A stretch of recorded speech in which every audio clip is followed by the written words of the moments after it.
theme of today's lecture is, roughly speaking, Paul Morphy plays the Evans Gambit. Some of the supporting themes are going to be themes that are going to be recurring in all games from the Romantic era, especially all Morphy games that we look at, and we will be looking at a lot of them in the coming weeks.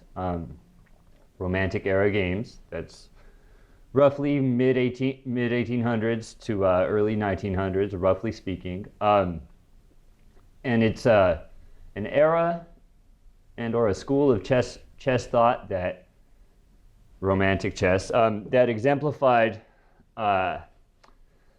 quick attacks in the center, rapid development, and a lot of pawn sacrifices for piece activity and attacking chances. So you saw a lot of King's Gambits, a lot of Evans Gambits, Scotch Gambit, a lot of stuff like that was played at this time in chess history. With correct play, most gambits can be refuted. And I believe that the Evans Gambit certainly falls into that category. But at club level play, beginner to intermediate, all of that is not so relevant because we're not computers and we're not masters, and no matter how hard we try, we're not always going to defend properly when we're a pawn up. So, before we start the game, though, we need to familiarize ourselves with a tactical theme. The most important of all tactical themes, a mating attack. And this is a puzzle that I actually got from I am Eric Rosen, who's been giving lectures here. And I remembered it, and I chose it because it exemplifies, it's a very simplified version of the attack that we see Morphy successfully execute here. And the tactical idea is a mating attack with two knights. So,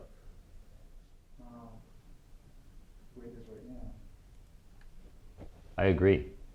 I'm just trying to figure out a way to do that. What if I told you that equally viable squares from which to develop checkmate might be these? Would that lead you to come to another conclusion? Yeah. Yeah. What would that conclusion be? Yeah, maybe. It's a tough puzzle. It certainly is. Yep, it certainly was. And when I was on the other end of the podium, I was, kind of like wondering. It took me a minute, and then I kind of recognized it from a book of Polgar puzzles. It's a forced mate in two. Would you believe me? That yeah, I'm now hovering the mouse over it. I got to learn how to do that, right? Okay, one day. All right. And now it'll pretty much be very clear to everybody. Any move for black. So the point of this is that because of the super well-placed knight right here on d3, black's king is stalemated, so to speak. He can't move. And the only legal moves available to black are knight moves. So he's forced to play a knight move, undefending one of these vital squares, either one of which white can deliver checkmate from. So for instance, where do we deliver mate?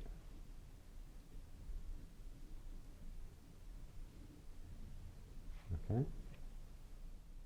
It's tricky. They seem super simple, and you guys, everybody finds it when they're told that it's a mate in two. But the main point, other than to familiarize yourselves with the mating idea with two knights, is to appreciate the value of forcing moves, and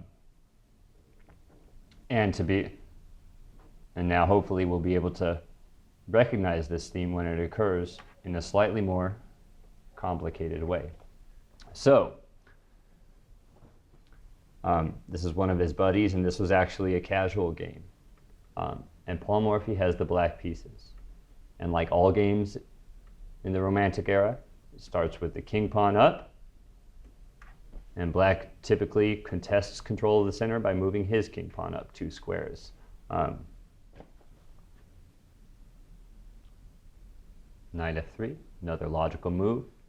So in the game we reviewed last week, which you guys can see online, the opera game,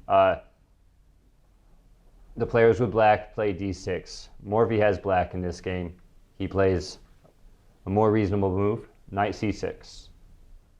White plays like Morphy does when he has white pieces, bishop c4.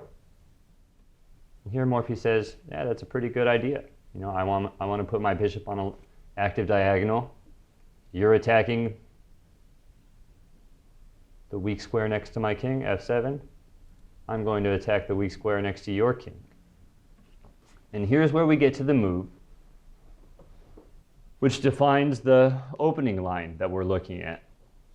And just as a quick digression, another thing that Eric Rosen was saying that, and then I hear all titled players give as advice, is that if you find you have an opening that you like to play, pick a master who has played it a lot of times and study all of his games in which he's played that opening. And if you're lucky, he plays it from both sides. And that's the case with Morphy. He played the Evans Gambit a lot, mostly with white, but here he has black.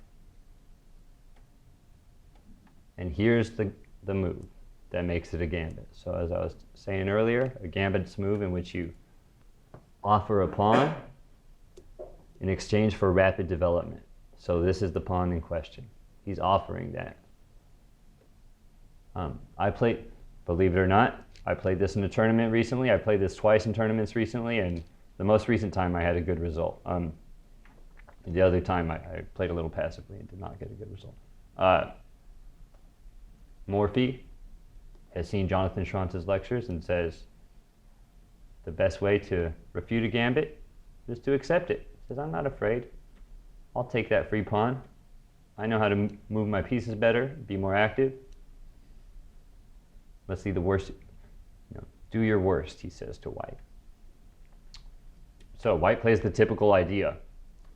After accepting the gambit, he kicks the bishop away, but that's not the only point of this move. This move is a preparatory move. So if you saw the arrows on the diagram before, that's his general plan. Maybe not in immediate succession, but he wants to at some time play d4. So c3, the pawn on c3 will support the push of the d2 pawn to d4. May come before or after castling, we'll see. It's an important point though. Here, white is a little ambitious, maybe a little hasty, and he decides to just go with his plan in the most direct and straightforward way.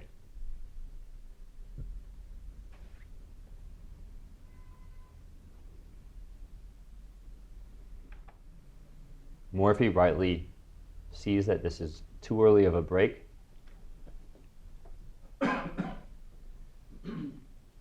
But why? What's white's main issue here?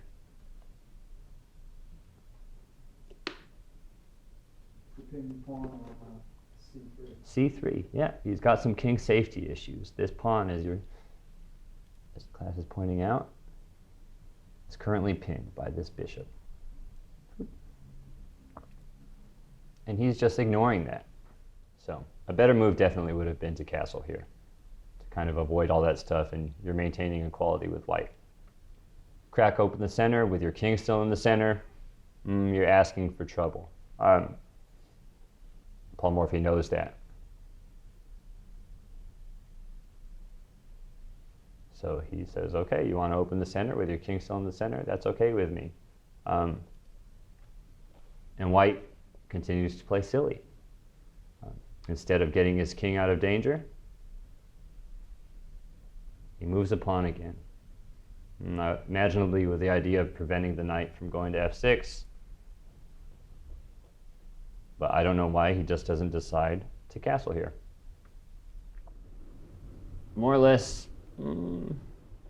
equal in development. But he's got some serious king safety issues that black does not have.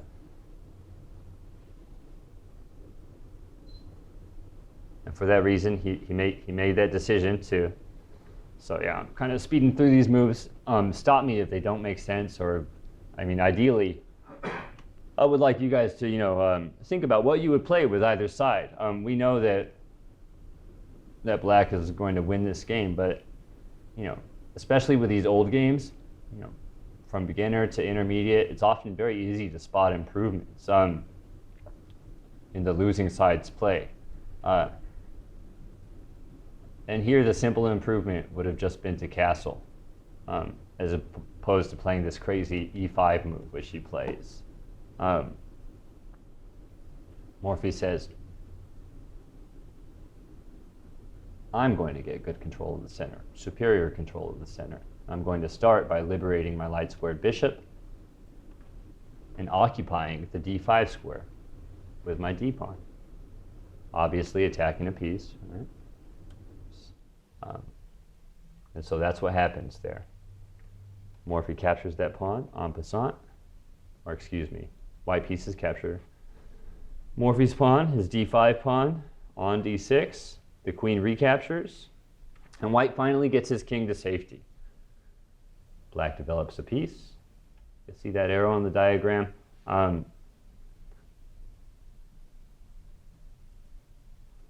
It's a playable move. Way better than what was played in the game. Here, as we'll see with most of Morphe's opponents, he's neglecting development. He's moving a piece that he's already moved for no good reason, while not looking for ways to get these guys out.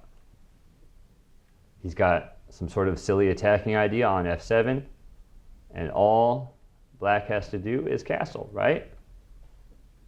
And now he's a pawn up.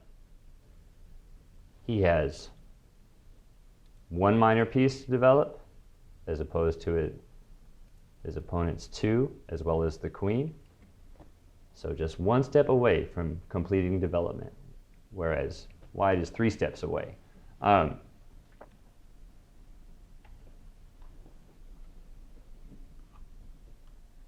again, he commits this understandable but inarguably beginner level error of moving pieces to make cheap one move threats, something that we're all guilty of, and Morphe just uses it to his advantage to play in accordance with the themes that we're just religiously repeating here, this rapid development idea. So he capitalizes on the weakness of that last move and uses it as an opportunity to kill several birds with one stone. He completes development. The rooks are communicating now. He has no more minors on the back rank. The queen is centralized. Things are looking good for black, and we're going to see him start to reap the rewards of this solid, principled play. Okay? So he finishes development, offers an exchange of bishops, which is accepted. And white is feeling pretty good. He thinks he got a cool move here. He got a good move. Okay? And this is a tactical idea called a skewer.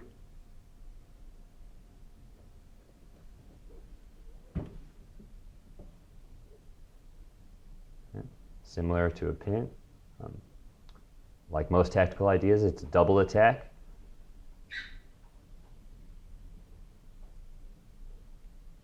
Morphe's not convinced.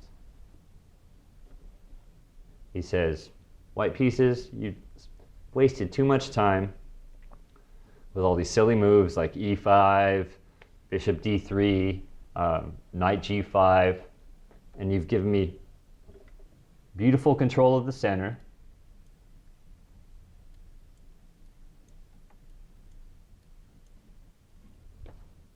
You've allowed me to complete development 2 steps ahead of you.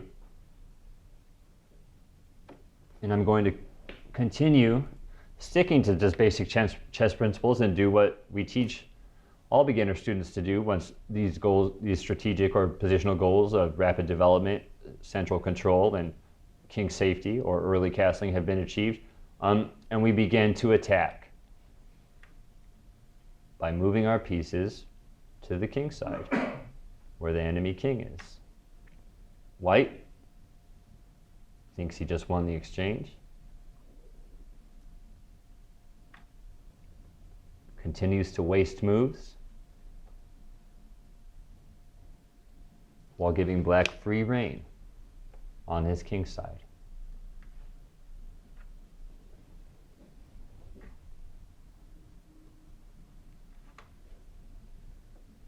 Again, the millionth time moving this bishop, making one move threats, not considering the greater picture or any of these, very basic principles that we're talking about, central control and so on.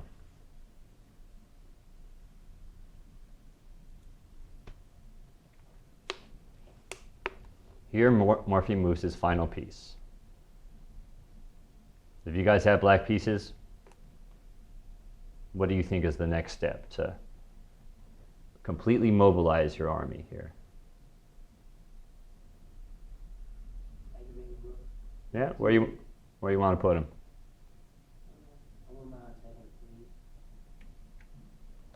Paul Morphy agrees.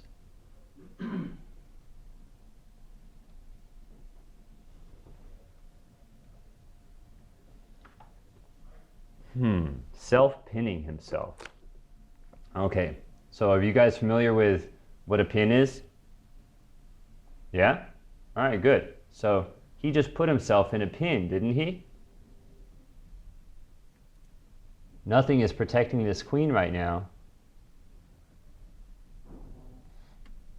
Oh, well, self-discovered attack. We'll have to edit that out. Yeah. Okay. He's lining himself up for a discovered attack. All right? And here's where we pause with that idea of discovered attack in mind, which is when we attack one piece by uncovering the attacking piece, by moving the piece that was covering or blocking it. And we connect it to the beginning of the lecture, which was that simple two-knight mating pattern. Here, Paul Morphy finds one of many tactical brilliancies that make him the great timeless player that he is. So if you haven't seen this game at home, pause your video. It's worth the effort that it will take to try and solve it, and even if you don't solve it, the solution will be pretty cool. At least I think so. So, and you guys here, spend a little time and tell me what you think.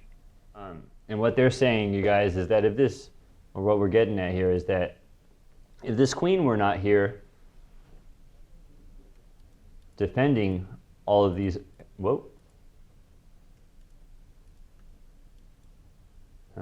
if the queen were not defending and attacking all of these squares, we would be able to play a move like knight f3, and he would not be able to recapture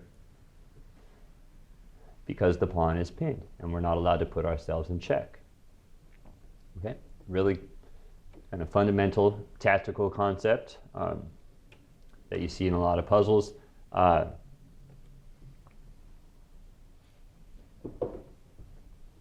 unfortunately, it doesn't quite work here. Yeah, I just gave a lesson with a student, and yeah, the queen just takes, and believe it or not, all you're doing here is just giving equality back to white. If you play correctly with black, you can still draw, but here we're winning.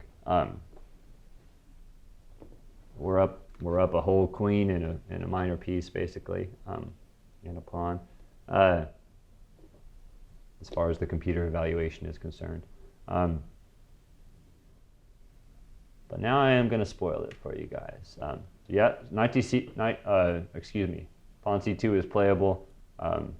Play might proceed something like this. He's going to deal with the threats on the king side. And we're still going to make moves similar to those in the game. But I'm not going to explore this line any further because it will spoil what the move was. Are you guys ready for it? Yep. Okay. What?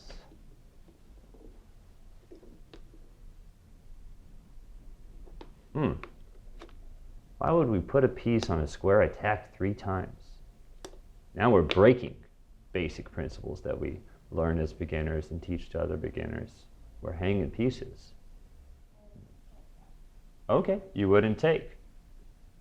What would you play with white?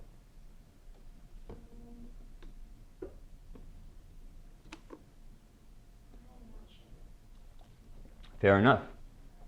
So when we're not sure what to play, one very useful technique that engines are programmed to do, and I see all strong players do, is that when they're analyzing, especially puzzles, we pretend, even though we know it's white, it's our move as white, we pretend that we pass a move in our head, and we pretend that it's black to move here. And we ask ourselves, what is black threatening, really? And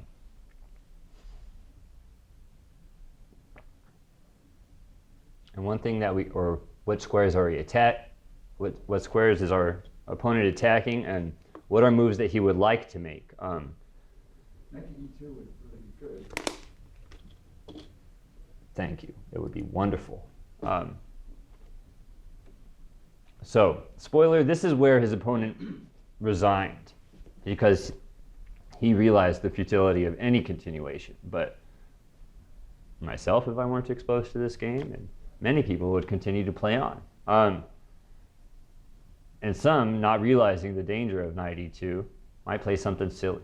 Maybe play something like this. And then we just follow through on the threat that you're pointing out. And now maybe we can connect it to the puzzle that we looked at, right? This is a mate with 2 knights, in which the knight, which we didn't move, is controlling squares around the king, and then this one just comes in and delivers mate, and he can't be recaptured. Cool? Yeah. Awesome. So he resigned here, but just for exposition, let's explore some options. What are we going to play? If he takes the knight, what happens? Yeah, we just get our free queen, right? Okay. So engines think that this is the best way to go, but we all see what's happening here, right? The knight is delivering check, and like most tactics, it's a double attack. The name of this tactic is a fork, a knight fork. And so the king will be forced to move. The knight will recapture this very valuable queen here. That's some of Morphy's tactical brilliance, accepting a gambit. Let's see what happens when he gambits stuff away. Here we have Morphy with white.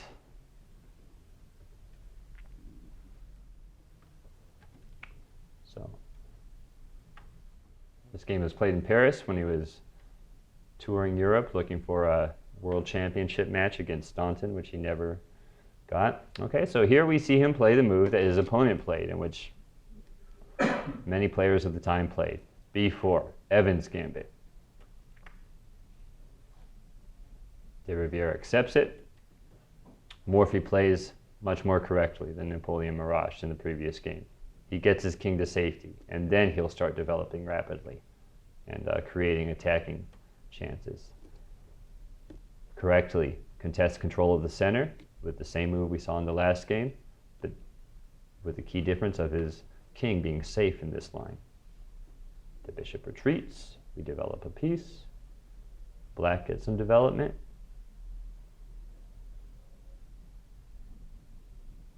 We pin the knight.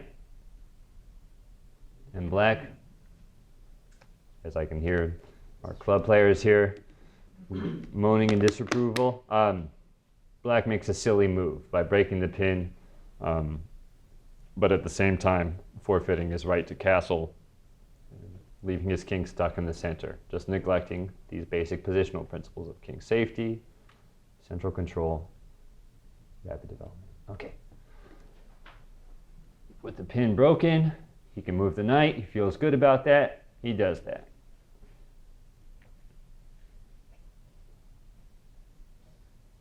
Morphe puts the question to the bishop.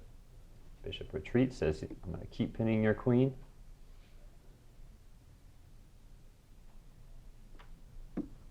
Morphe does not. Worth noting for you girls.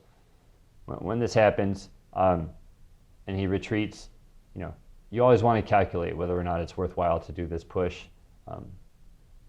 We're pressed for time, we're not going to analyze it too much, but typically you don't want to, because then you're creating a lot of weaknesses on your king side, okay? All your pawns are loose. Sometimes if his knight's on f6, he can sacrifice on g4, sometimes. So he doesn't play that. He played a4 with a simple idea of a5. So this move has a nice simple threat, okay, which he responds to with c6. I was prepping this game with Machuca earlier. He was telling me to be ready for this, because this is a common, ready for this suggestion, because this is a common way to play against that kind of threat. Just block the pawn with another pawn. But there are some concrete reasons he doesn't go into that. Basically, he's forced to relinquish control of d5. But we're just going to kind of move to this game and get to the cool tactical finish. While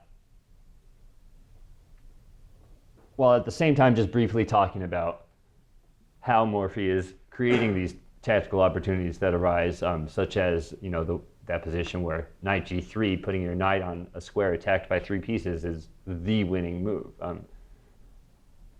You get those kinds of positions by following these general guidelines and taking them with a grain of salt, knowing when it's okay to bend or break them.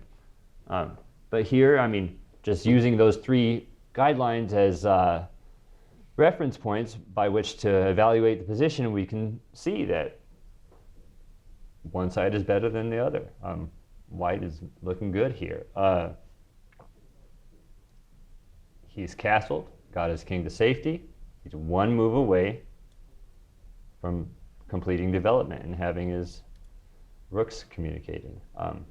All of his minors are in the center,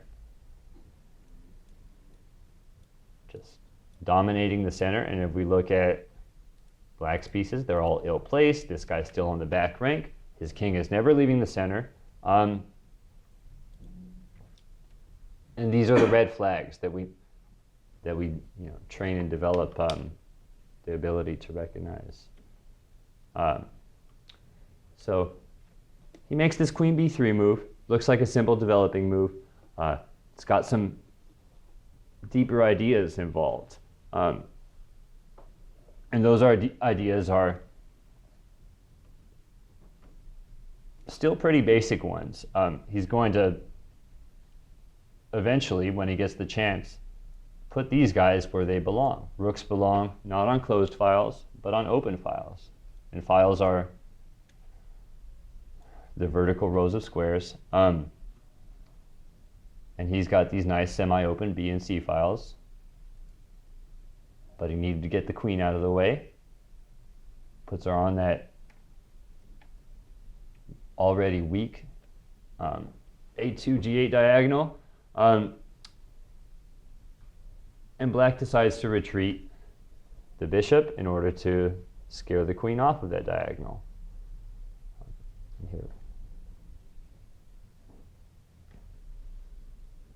But Morphe saw all this. Here, this is not necessarily the best move. It's definitely playable. He just didn't want to.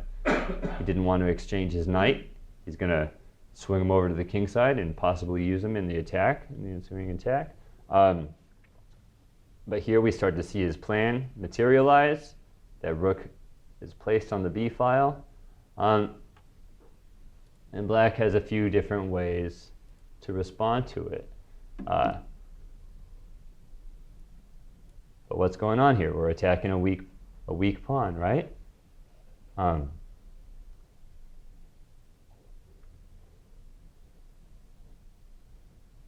If we play, we have to, and here, against anybody, but especially against Morphe or anybody in comparative caliber, you want to be careful about just making thoughtless defensive moves. So this was not played in the game, but as I was prepping for this, this was suggested by someone I showed this game to.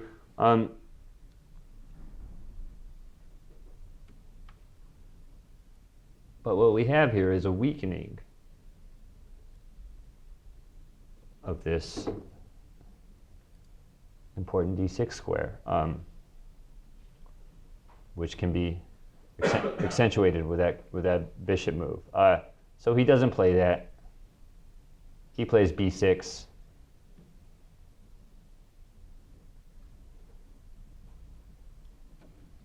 Creating the whole light squared weaknesses, which Morphe plugs up with his bishop here on a6. Again, not necessarily the best move, but logical move.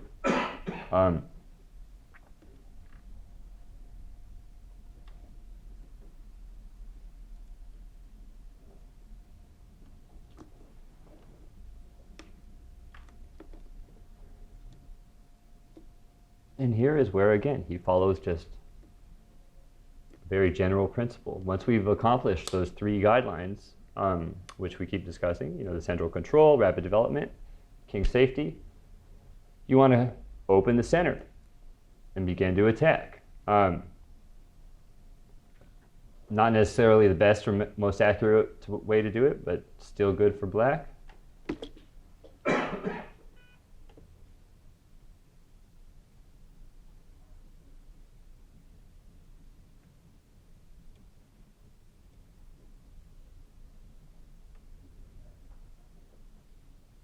Okay, since I see Eric lurking around back there, so we're going to kind of scroll through it. Queen attacked, double attack on the knight and the queen. We've got a strong attack going. We don't want to trade off our strongest attacking piece, so we decline the exchange. At the same time, defending our attacked piece. Create the threat of a discovered attack, meaning we'd like to move that knight, check the king in some way, and maybe create a situation where we can be attacking that queen at the same time. Not possible immediately. Gets out of that attack. Just keep making straightforward attacking moves. Chases queen around the board, and offer the bishop in exchange for the rook, which black unwisely accepts. Whoa. And here we get to the crazy forcing line that he actually missed. And we just need to spend a minute here and also employ, the benefits of living in the modern age. What move pops out to you guys over there? Thank you. Yeah. I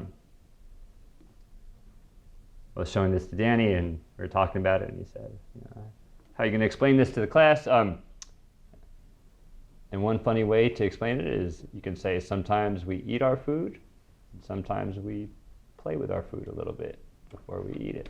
And that's what he's doing.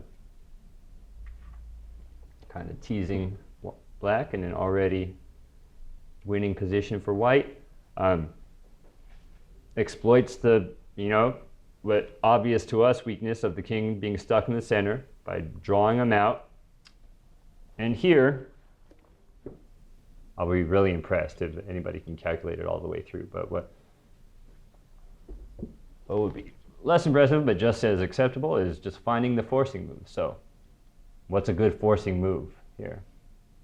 And for those of you unfamiliar with that term, a forcing move is one which forces the opponent to do something. And the most forcing of all moves is a check. So there are a few checks available, a couple checks available to H4? H4 is what he played. It's reasonable and it's fine. And he wins with it, and we're going to look at that continuation. But for the sake of developing the habit of looking for the most accurate move, we'll kind of proceed with this forced mate. We'll take a look at this.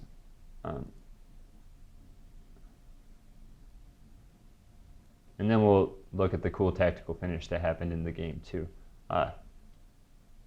So just guessing at it.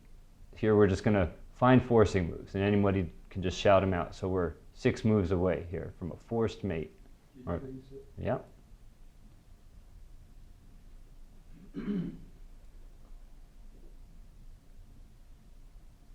Right?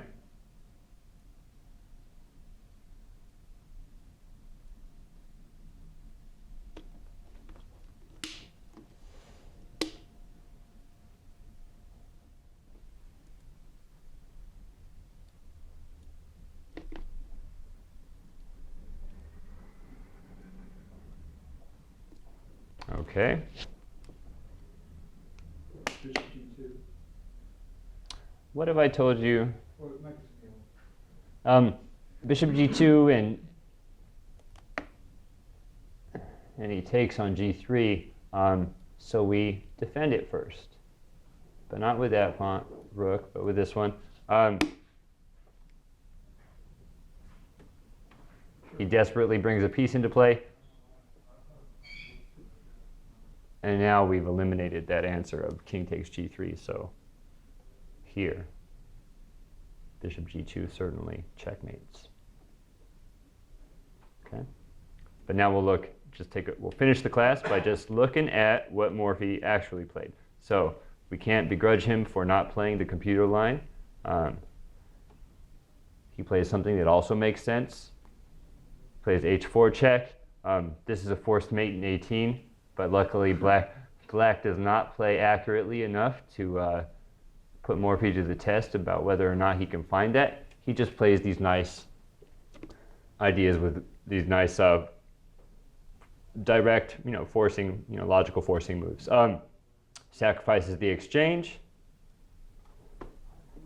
Where's the winning tactic that wins the game? And maybe a little material here.